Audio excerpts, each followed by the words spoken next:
শহরের ইটকাঠ পাথর, লোহা প্লাস্টিকের জঞ্জাল ও নানা দূষণ ছেড়ে সুযোগ পেলেই বাইরে যেতে মন চায়।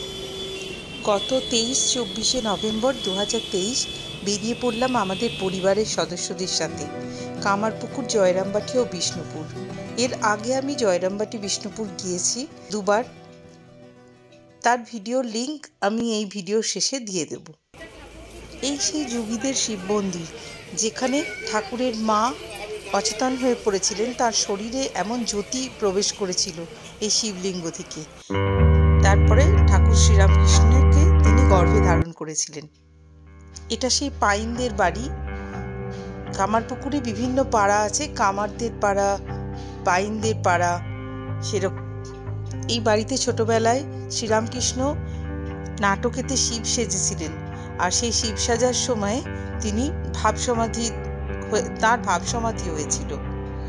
এখানে প্রাচীন বিষ্ণু মন্দির ছিল, যা আজকে ধ্বংস হয়ে গেছে।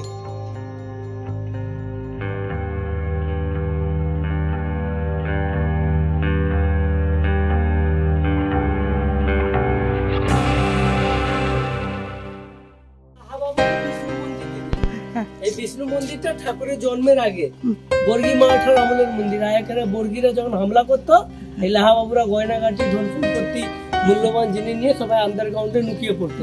আবার চলে গেলে বেরিয়ে আসতো। 3 তলা মন্দির, আপনি ছাদে দাঁড়িয়ে আছেন। এই আন্ডারগ্রাউন্ডে 1 তলা, মাঝে 1 তলা, উপরে 1 তলা।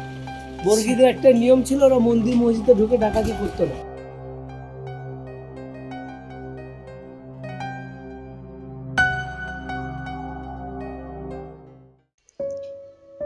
তবুও চেনা জায়গা হলেও ভালো লাগে।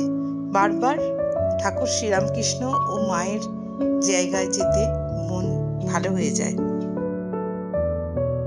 শিশি মায়ের পুরাতন বাড়ি, সারদা মায়ের বাড়ি।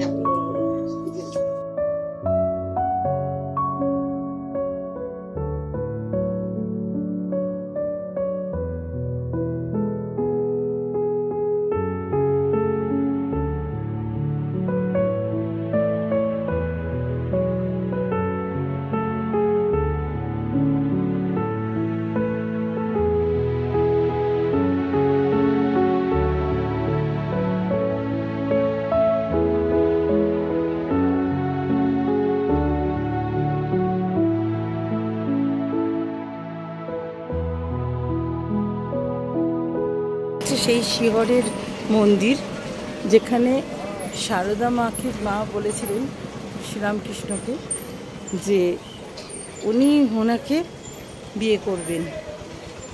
এই হচ্ছে এখানে ঠাকুর যাত্রা করতে এসেছিলেন, শিব সেজেছিলেন।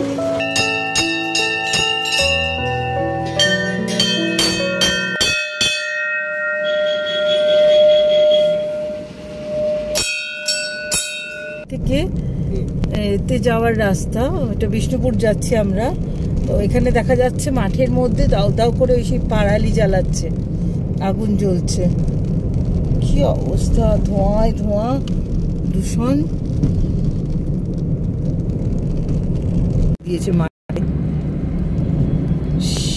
আর গান বাজনা মতিচুর দিন নিয়ে বিষ্ণুপুর ঘোরানা, নিজস্ব ঘোরানা আছে। বাইনা পাখা যে সুবর্ণন্দী আর মতিচুর লাড্ডু, রাজারা বনের পিয়াল দিয়ে একটা মতিচুর লাড্ডু করতো। তো এখন বনের পিয়াল গাছ নেই, তবে অন্য প্রসেসে এখনো হয় মতিচুর লাড্ডু।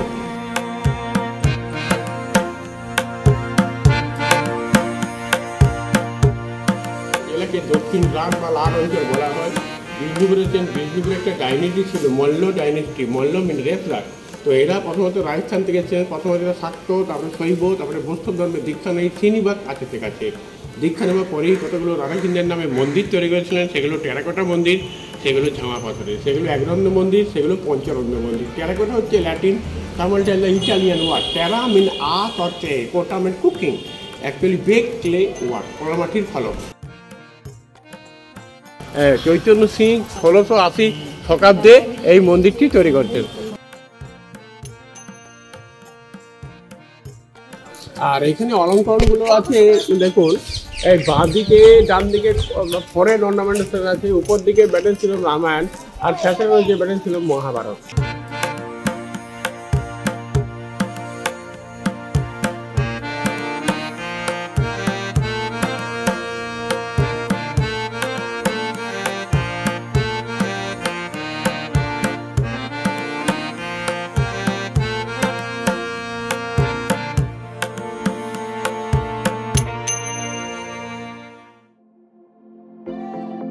আর এখানে 1945-এ রিভাইভাল হলো বালুচরি শাড়ি।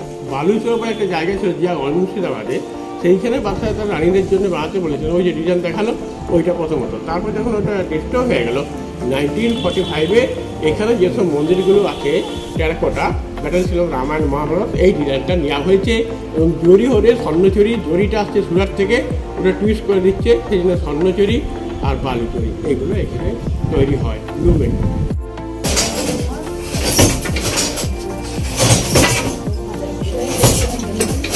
হচ্ছে বালুচরি শাড়ি। এরমভাবে এটা আঁচলে সব থেকে বেশি কাজ থাকে, বিভিন্ন মোটিভ। প্রথমে বাদশাদের জন্য তৈরি হলেও পরে এটা স্থানীয় মন্দিরের যে সব ভাস্কর্য আছে তার অনুযায়ী তৈরি করা হয়।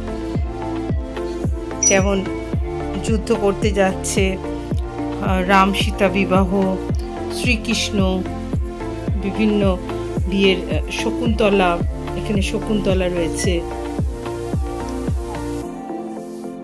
বিভিন্ন মোটিভ এরকম করে এই সুতোর উপরে পুরো সিল্কের উপরে কাজ করা থাকে। বেশিরভাগ ক্ষেত্রে বাঁকুড়ার টেরাকোটা ঘোড়াও দেখা যায়, পাড়েও বর্ডারেও এরকম কাজ থাকে, সেম কাজ, ভীষণ নিখুঁত কাজ। কোনো কাটিং থাকে না, সুতোর কোনো কাটিং থাকে না, সুতোতে সমস্ত ওইভাবে বুনন করা হয়। ভীষণ কঠিন এই শাড়ি তৈরি করতে, প্রায় 2 মাস সময় লাগে।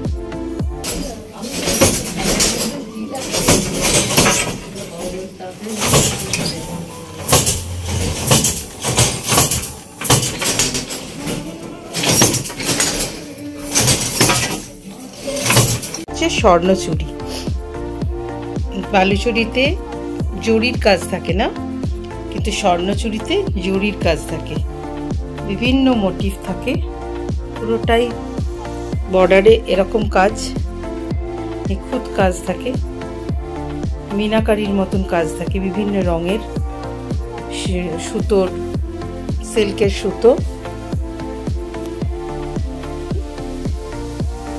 না চলে যথারীতি নিখুঁত একদম বিভিন্ন ছবি ফুটিয়ে তোলা হয়